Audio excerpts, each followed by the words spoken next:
All right, guys, how you doing? It's Rabea. Hope you're all well. So if you follow me on Instagram, I posted a clip the other day where I was jamming over a chord progression that, to be honest, was tripping me up a lot, and I managed to find a little clip in there that I wanted to post and explain that, you know, sometimes when you find chord progressions that you're into and you want to like jam over them, they can be a little more difficult than anticipated, this being one of them.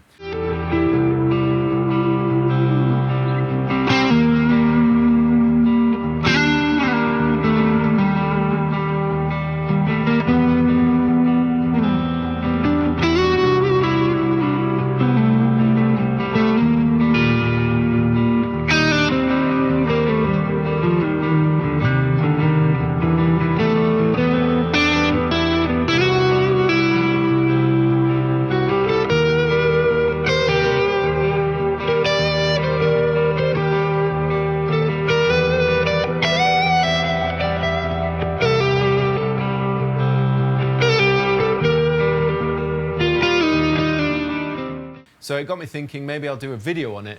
And I came down here to the studio this morning and I set up that chord progression again with a loop, started jamming over it and had a little bit of a penny drop moment, or a eureka moment, if you want to call it that, where I kind of found my reference point. And it's still not perfect. There's still plenty of work to be done and keep tripping up.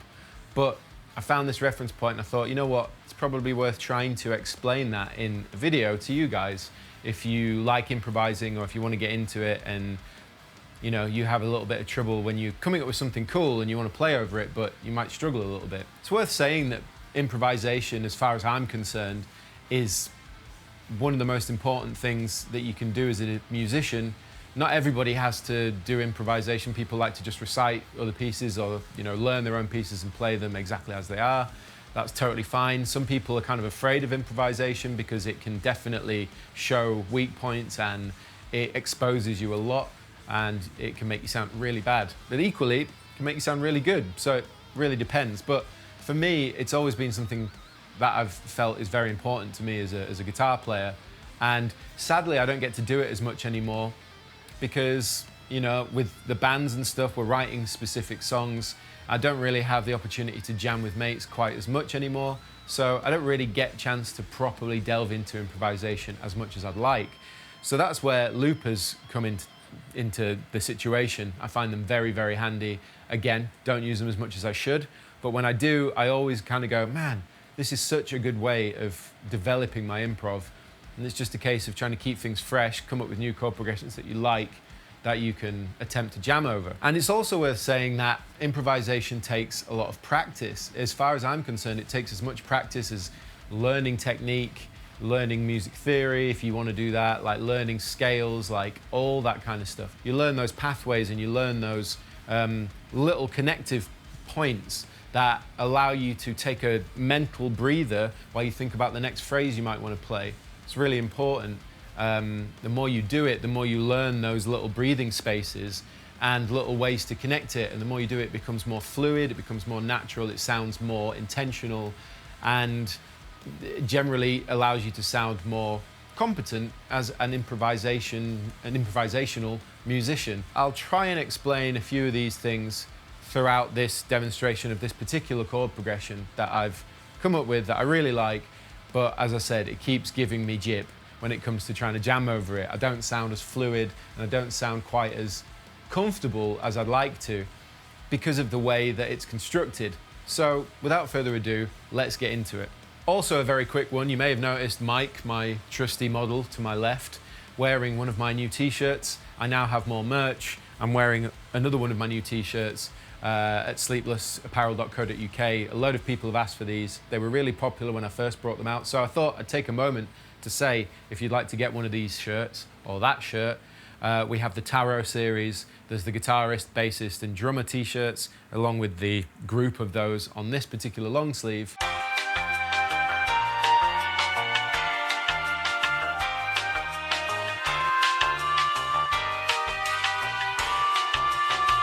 Go to that website, it's in the description box, and you can check out some of my new shirts and so on. There's other links too, but that's all I'm going to say on that.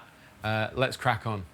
Okay, so let's start. I think the first thing to point out is if you're wanting to follow along with this, I'm in the tuning of drop C, which is D standard, guitar's tuned down a whole step, and then I've dropped the bottom string to drop C. So it sounds like this.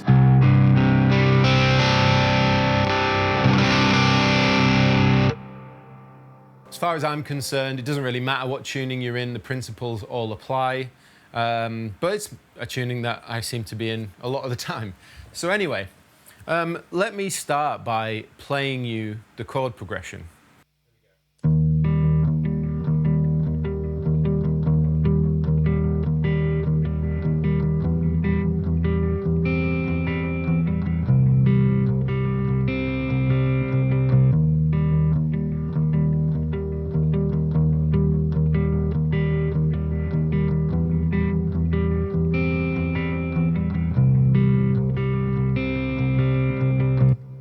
So, maybe it doesn't sound that complicated to you. It's worth pointing out that I am not a theory-trained musician. All of those guys out there who are theory-trained, who apply theory concepts to this, that's awesome, but I can't do that, and it takes me, I guess it would take me a lot longer than someone that knows theory to work out what to play and how to play it.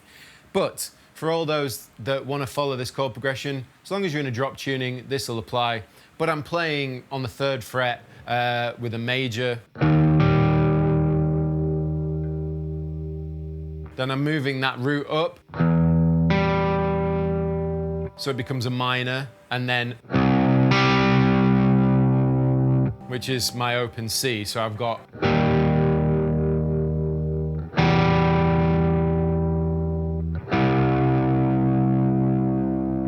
the reason that this started tripping me up is because it's starting on this kind of like, I don't know what the right word to use is, but like this pensive kind of note. It's not, doesn't feel like home. It's suspended almost. There's tension there already. And then we get that minor, which throws me off completely because I'm like, well, what the hell do I play now? Like I have to actually change sort of the scale shape or like the root position or whatever to be actually sounding melodic over this. And then you end up on the home note, for me, which is that open C, which sounds really nice and there I'm comfortable. But I was like, I'd play around it once and I'd be like, okay, I've kind of got the idea here. And then it started to just mess me up. I was like, I don't really understand what I'm doing. So there's probably going to be a bunch of bum notes in this and I'm just pre-warning you. But I'm going to play over it and show you kind of what happens to start with me trying to work out my improvisational pathways. So here we go.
So you could hear there were some bum notes and there were moments where I was like, I don't know where I'm going or what I'm doing. And that's how I felt when I was recording this Instagram clip, because I really like the vibe of this chord progression, and it's super melodic and it moves through this different kind of vibe, and I just wanted to accent it with some nice improv, and I just kept tripping up. I only managed to record like 2 or 3 rounds of the chord progression before I made a mistake and didn't want to post it. But I really want to get more comfortable over this chord progression. So as you could hear, there were those moments of like bum notes and stiffness and lack of fluidity and trying to figure it out, and it became a little bit restrictive, as you could hear. So what happened this morning was I discovered my reference point when it comes to improvisation. Now, everyone's probably got their own, especially if you practice improv, but for me, that reference point is position 1 of the minor pentatonic. It's just a really common one and it feels really nice. Now, it doesn't work over the whole thing, but what it does is it gives me a place on the fretboard where I start to connect all my other sort of connective pathways of playing and phrasing. And because of that change, it catches me out still, but I'm able to preempt it a little bit better just because I know where that reference point is. It's also worth talking about maybe my approach with this particular chord progression. It's got a lot to do with the tone that I've got, the fact I'm a loop on my own, there's no drums or bass or the layers, it's just me. And I want to play notes that sort of, I don't know, follow the chord progression. The more you try and accent the chord tones, as far as for me, the harder it gets. You could sit and play, you know, 1 or 2 scale shapes that kind of work across the whole thing, and that's great, but I want to accent those chord changes, that minor to that major. I want to try and accent that and try different flavors that sort of maybe harmonically shift the whole vibe of that chord progression. And it's really bloody hard. Especially like, that's why I'd never go near jazz, because jazz is all about playing over complex changes and I just suck at that. So this is a really good way of me trying to branch out a little bit, get out of my comfort zone. So yeah, anyway, that reference point for me, so over.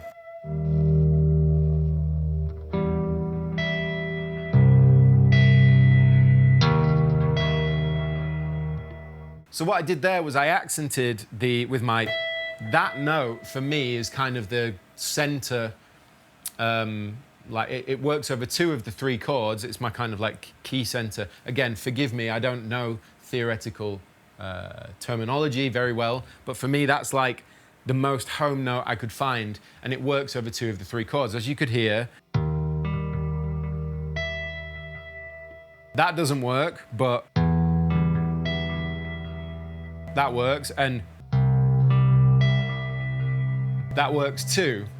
So 2 out of 3 is good enough for me. And then if I feel like that is my key center, that's my first, that's like my root of my reference point, so I can play position 1.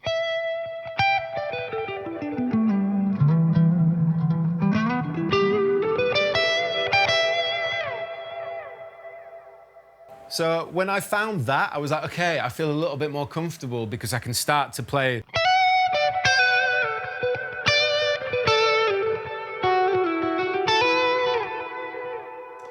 I start to be able to hear all these other connective passages on the fretboard, and it opens it up a little bit more. But we still need to work out what that first chord is, or as in, where do I have to go to get it to sound right? Because for me, with improvisation, a lot of it's, does that sound right? You know, it's not jarring. And for me, that's jarring. It could technically work, but what I found is if I drop the whole thing a fret, because remember, this to this is just a semitone. So if I drop it down a fret, and then suddenly I was like, oh, so what do I do if I'm playing my minor, but if I want to play here, and it's major, I have to go.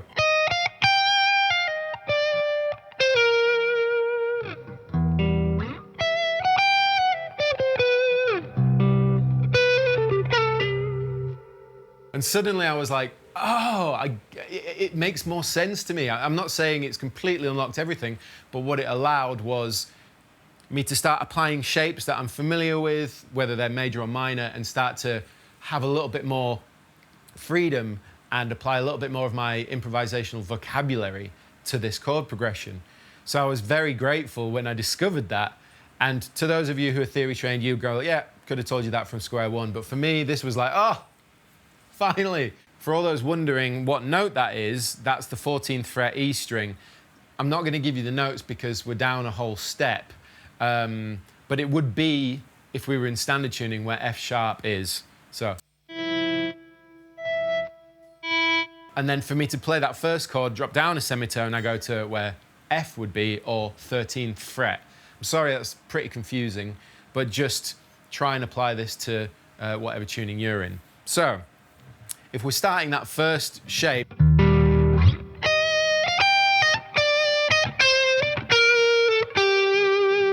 and then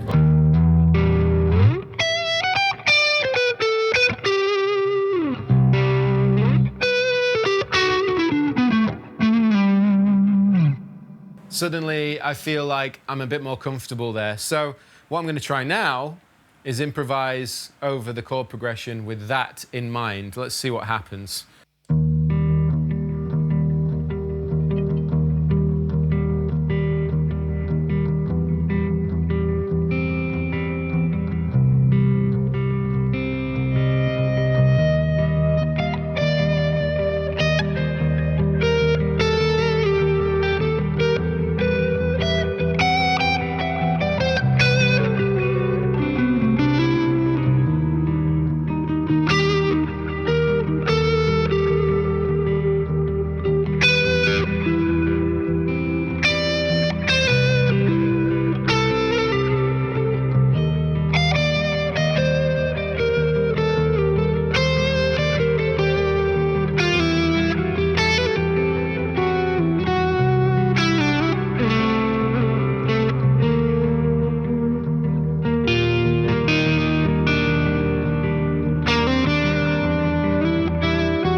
So there you go. That was straight off the cuff, and I was a little bit like, ooh, am I going to play a wrong note? I don't know, because it's still fresh, but like having that little bit of help by remembering the reference point, you know, position one of the pentatonic, and having that flattened sort of major shape.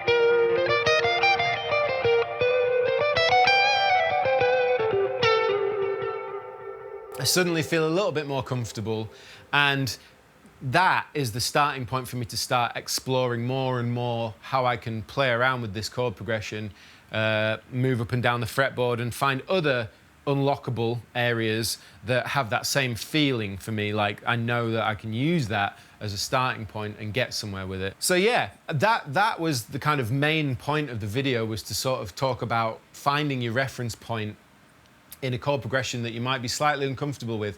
Find the part on the fretboard or the scale shape or the root notes that sound the most right over most of the chords, and then apply a scale shape that you're very comfortable with to it, and hopefully that will give you more freedom, or at least it will give you more of a visual aid of where you can move and start applying other shapes and phrases that are kind of locked into your vocabulary, if that makes sense. I guess what I can also talk about is maybe how phrasing kind of works for me with this kind of stuff, because, you know, I want to play kind of, keep it kind of sparse, you know, like let notes ring out and play nice sounding notes that emote something over the chord progression. Sometimes when you find a phrase that sounds really nice, it's nice to repeat that phrase maybe once or twice more, because it just kind of sits nicely and it kind of beds in a bit. And, you know, also like trying not to play mindless shred or just mindless notes. Try and think and everything be considered.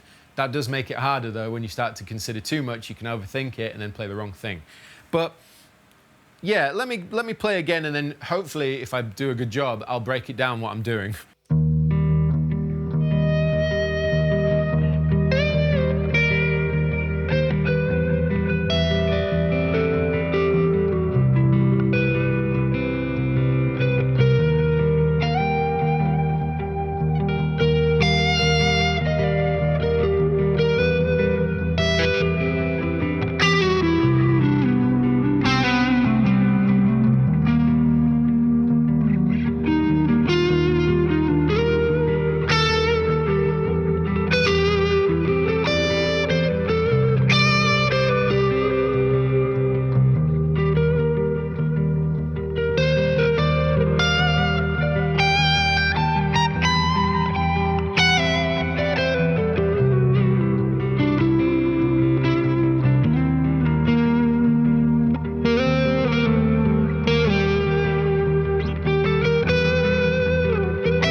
So maybe it was obvious there, maybe it wasn't, but you noticed I started moving away from that reference point and started trying to figure out other places that I could start to play and feel more comfortable in.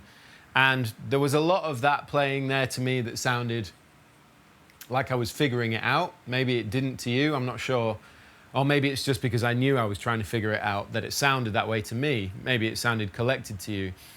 And I guess if I was to break down any of the playing there and the sort of the ideas and the concepts of what I was doing, was trying to, you know, I had that backing going and I'm trying to play around maybe with the timing, not always play on the first beat and play a series of eighth notes or whatever, trying to like play off beats and ring out notes. And I heard something nice. There was a phrase, I think it was something like,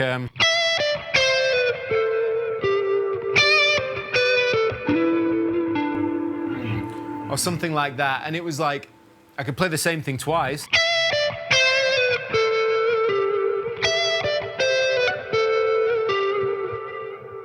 Or I can give it a touch of movement.